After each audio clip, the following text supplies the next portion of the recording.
Alors, comme je viens de vous le dire, c'était arrivé contre Liverpool, c'était arrivé contre l'Atlético, c'était arrivé contre le PSV lors de la campagne dernière, mais plus tôt dans la saison. Est-ce que les vieux démons du PSG sont de retour? Regardons vos ardoises. Je parle des démons de l'an dernier, je ne parle pas de la crise de novembre. Non, non et non à ma droite. Oui pour Ambre, non pour Olivier et un peu oui quand même pour Raphaël. Ambre, vous êtes la seule à me dire oui. Vous voulez commencer ou écouter vos complices? Non, je peux commencer. Allez, expliquez-leur la vie et le football. J'aurais pas cette prétention, Greg. Je l'ai pour vous, je l'ai pour vous. Mais en effet, les vieux démons, si on veut parler du creux abyssal qu'il y a entre ce que le Paris Saint-Germain est capable de produire, la domination affligeante qu'il impose à ses adversaires, et finalement un jeu très stérile dans les deux surfaces, c'est-à-dire ne pas réussir à concrétiser et puis se faire prendre à chaque fois qu'il y a un petit ballon dans le dos. Bah oui, ouais, moi je trouve qu'on est obligé de dire que le Paris Saint-Germain retombe dans les vieux démons. Vous n'avez pas cité le Bayern, mais pour moi c'est un des matchs qui a imprimé ma rétine la saison dernière en ce sens-là. Alors c'est évidemment inquiétant qu'on produit autant et qu'on arrive finalement à faire si peu et qu'on a ces joueurs-là à sa disposition. Après, c'est pas parce que je dis oui que je suis inquiète pour autant, parce que pour moi, il y a un immense paradoxe. C'est un dénominateur commun entre le match du PFC et celui d'hier face au Sporting. C'est le Paris Saint-Germain que j'ai vu très bon dans le pressing, et notamment le pressing haut. Et ça, Luis Enrique, il le dit, le pressing, c'est la base de tout. Donc pour l'instant, moi, je trouve qu'on retombe dans les vieux démons, mais on a déjà une petite base. Et maintenant, on va c'est un demi-retour. C'est un demi-démon. Non, je suis pas inquiète. Non, mais disons que la saison dernière, ils étaient là, ces vieux démons, Greg. Moi, je trouve que de septembre jusqu'à mi-janvier, c'était ce genre de match. Ils dominent tout et ils perdent. Et ils ont réussi à faire ce qu'ils ont fait. C'est pour ça que moi, je dis oui, on est dans ces vieux démons-là. Mais si en janvier, en février, on va dire, le Paris Saint-Germain arrive à passer l'accélérateur, jouer pressing et utilisation du ballon, bah alors là, moi, je veux bien. Pour aller dans le sens un peu de Ambre et surtout pour illustrer ses propos, juste sur ce qu'on a vu dans le match en termes de statistiques, ce qui en ressort. Déjà sur la possession. Hier, on était sur un record de possession pour Paris dans un match de Ligue des Champions extérieur. Depuis qu'Opta analyse les données, c'est 2003-2004. Ça, c'est le premier point. Et 41% du jeu s'est déroulé dans le tiers défensif du Sporting contre seulement 13% dans celui du Paris Saint-Germain. Donc il y avait vraiment une domination et ce pressing haut dont a parlé Ambre. Ça, c'est le premier constat qu'on peut faire. Sur les vieux démons, sur cette fameuse période 2024, donc de septembre à décembre inclus, sur les 5 matchs qu'avait disputé le Paris Saint-Germain, comparé à ceux de Bilbao et le dernier qui a été disputé donc là face à cette équipe du Sporting. On est à peu près sur les mêmes expected goals, sur le nombre de tirs par match, sur un but toutes les 32 minutes quand c'était la mauvaise période, et là c'est 46 minutes. Mais là où c'est frappant, c'est sur les grosses occasions manquées. Ça veut dire quoi? C'est-à-dire que Paris, en fait, sur la première partie de la saison dernière en Ligue des Champions, ne se procurait pas de grosses occasions. Et sur les 2 derniers matchs de Ligue des Champions, dans les faits, le PSG ne s'est pas procuré de grosses occasions. Donc ça, c'est inquiétant. Et là, on a l'impression que ce sont les vieux démons qui reviennent. Ouais. Je vous garde pour après parce que vous étiez au stade et je veux bien entendre votre avis plus tard. Mais Olivier Rouillet, vous avez été coach, vous avez été joueur, vous avez vu ce match-là, ses stats. 75% à l'extérieur, la première mi-temps, c'est une domination outrancière. Sur 3 buts d'ailleurs refusés à juste titre, il n'y a pas de scandale d'arbitrage. Comment c'est possible de perdre un tel match? Est-ce que vous avez eu l'explication hier et vous me répondez non? Pour moi, elle est toute simple. C'est simplement, pour moi, 2 joueurs importants de cette équipe ne sont pas au rendez-vous. Leurs qualités offensives ne sont pas au rendez-vous. Leurs qualités de jeu, tout simplement, ne sont pas pas au rendez-vous ou très peu au rendez-vous, ce qui fait que le jeu offensif du Paris Saint-Germain, malgré les 3 buts marqués, parce qu'il y en a quand même 3 qui ont été refusés, faut se le rappeler, et que mais ces joueurs-là qui sont Dembélé pour moi et Désiré Doué, eh bien ils sont nettement en dessous de ce qu'ils sont capables de faire, et le jeu du Paris Saint-Germain offensivement, c'est pour ça qu'ils sont stériles automatiquement. Mais on le voit, regardez Dembélé, il a quoi? On fera les joueurs un peu après, il a une occasion, si je me rappelle bien, il a une occasion, c'est sans combativité, sans générosité, alors qu'il y a encore 3 mois, il le faisait sans problème. Et puis Désiré Doué, qui, pour moi, a compliqué son jeu hier. Il a manqué de simplicité, il a manqué de justesse dans la passe. Donc parce que là, les joueurs, on va les décortiquer. Donc j'ai bien entendu. Donc pour vous, en fait, si j'analyse, ce PSG-là perd ce match parce qu'ils n'ont pas été aussi bons offensivement que... Enfin, c'est juste une question de niveau physique et technique. Il y a aussi les absents, Olivier.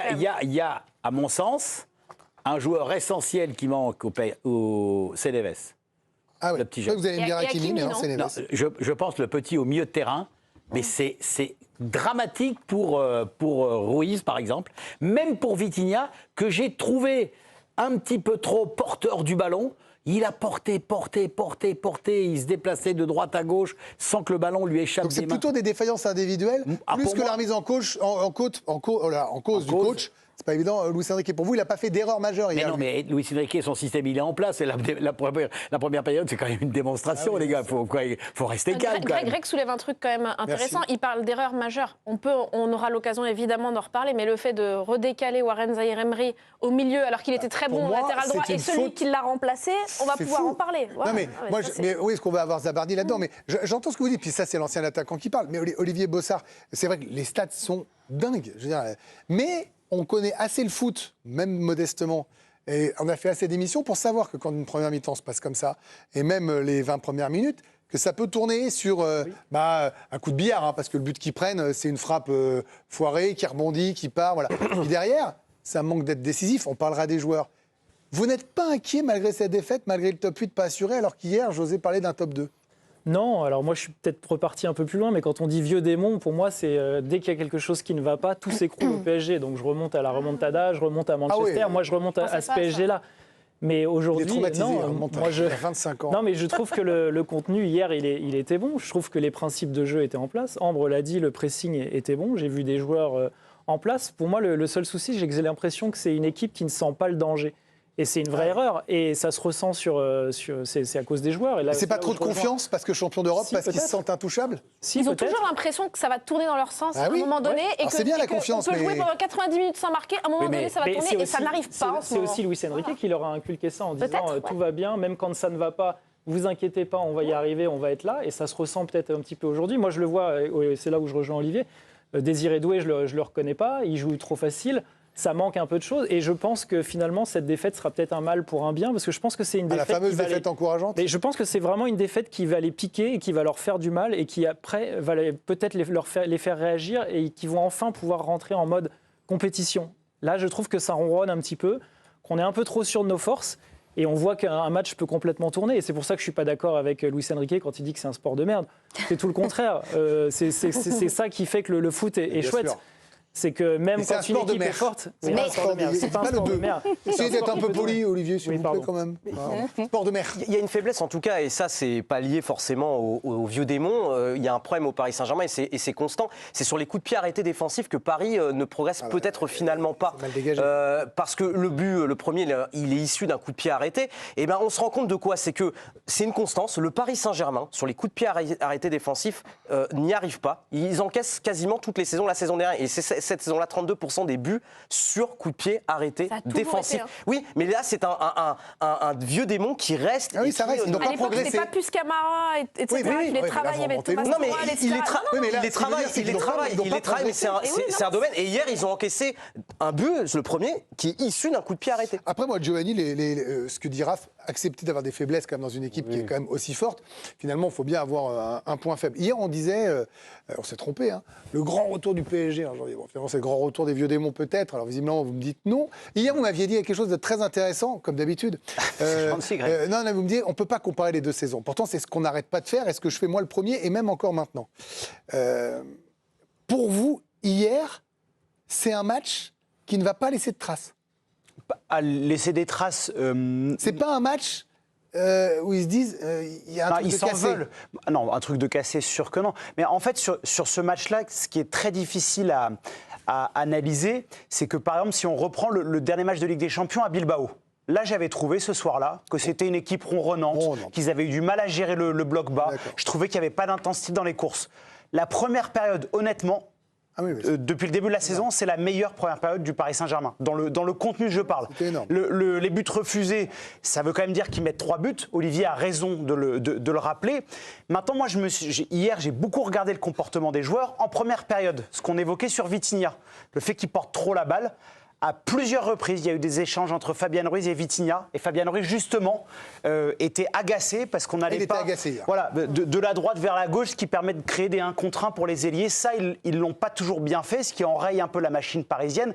Parce que la clé de la saison du PSG, c'est le pressing. C'est ce qui leur permet de récupérer haut et d'avoir des micro-situations de contre-attaque et donc de l'espace, parce que c'est des joueurs qui aiment dévorer l'espace. Je vous accorde un petit parallèle avec la saison passée. Sur la fin de Monsieur match, est généreux. Non, mais sur les 10 dernières minutes, j'ai revu ce qui s'était passé à Birmingham face à Aston Villa. où les mecs, là, d'un coup, ça gonfle. On joue tranquille. Il peut rien nous arriver. Et autant sur le 1 partout, je me suis dit Paris va pouvoir, quand Gvara égalise, je me suis dit vous remettre un coup d'accélérateur. Et là, ils ont fait n'importe quoi. Doué, il a perdu des ballons dans des zones qu'il fallait deux fois pas. de suite en 10 minutes dans ces 40 mètres. Vitinha, ils avaient toute la tête baissée. En revanche, ce que j'aime, c'est qu'ils se sont tous gueulés dessus. Donc ça veut dire que c'est un groupe qui vit, c'est un groupe qui se parle. Et on Luis va faire les Enrique, joueurs dans pas longtemps. Est-ce qu'il y a autant de talent partout? Mais oui, c'est là où je rejoins totalement Luis Enrique. C'est en ayant ce chemin-là dans la construction, dans le pressing, dans le contenu, qu'ils auront des succès. Comment va Mais se il passer changera- mais- Allez, ah bah, vous non, en mais- votez pas. non, Allez-y. mais- Non, allez-y. Non, allez-y, parce bien que sûr. c'est la Allez-y, vedette, Marwan. c'est Olivier Rouillet. Non, mais c'est pas ça. Non, mais comment veux-tu que Luis Enrique, tout d'un coup, change son système? Il ne changera pas, Non, mais c'est bien sûr qu'il ne changera pas. Tout à l'heure, tu parlais que, comment dire, que le Paris Saint-Germain, mais c'est le Paris Saint-Germain, quand on le voit jouer, c'est Barcelone quand il y était, Enrique. Il jouait exactement de la même L'Espagne, façon. hein. L'Espagne aussi. Oui, non, mais, Oui, mais encore ce que plus je veux fort à dire, c'est que Barcelone. même à ce moment-là, L'Espagne, rappelle-toi, ça faisait ça. Barcelone, quand ils jouaient, on avait quand même le sentiment que systématiquement, ils allaient passer, que systématiquement, ils allaient à la Bien différence. sûr. Donc, c'est vrai que c'est lui qui leur donne cette force. Donc, il changera jamais. Mais jamais. Et jamais. Et tant mieux, parce que le pressing haut, comme ils le font, mais c'est un plaisir, mais c'est un truc. En première, vous n'êtes c'était pas fâchés, vous exceptionnel. Hein? Vous n'êtes pas fâché après eux hier de la défaite? Vous n'êtes Mais- pas en train de vous dire vous gâchez une occasion en or d'assurer le top Non, 8? Mais d'ailleurs, en plus, non, parce je que crois qu'ils s'en foutent mais un peu, non, c'est mais terrible. non, pas du Ça, tout, oui. parce que hier soir, qu'est-ce que j'ai vu? J'ai vu tout au long de la première période une équipe qui était forte, une équipe qui était facile, une équipe qui a marqué des buts. Bon, il y a eu des faits de jeu, je le reconnais. Simplement, ce que je regrette, c'est le fait que certains, dont des très bons qui nous ont On va tellement en épatés parler. la saison On y dernière, va. sont en dessous. Allez. Et ça va pas. On va en parler des joueurs. Et sur la conséquence, quand même, on est obligé d'en parler du top 8, même si on peut dire qu'ils s'en foutent. Mais la réalité, c'est que ce soir, le Paris Saint-Germain peut sortir du top 8 et ne plus forcément être maître de son destin lors de la dernière journée. Pour sortir du top 8, il faut que 4 des 6 conditions soient réunies.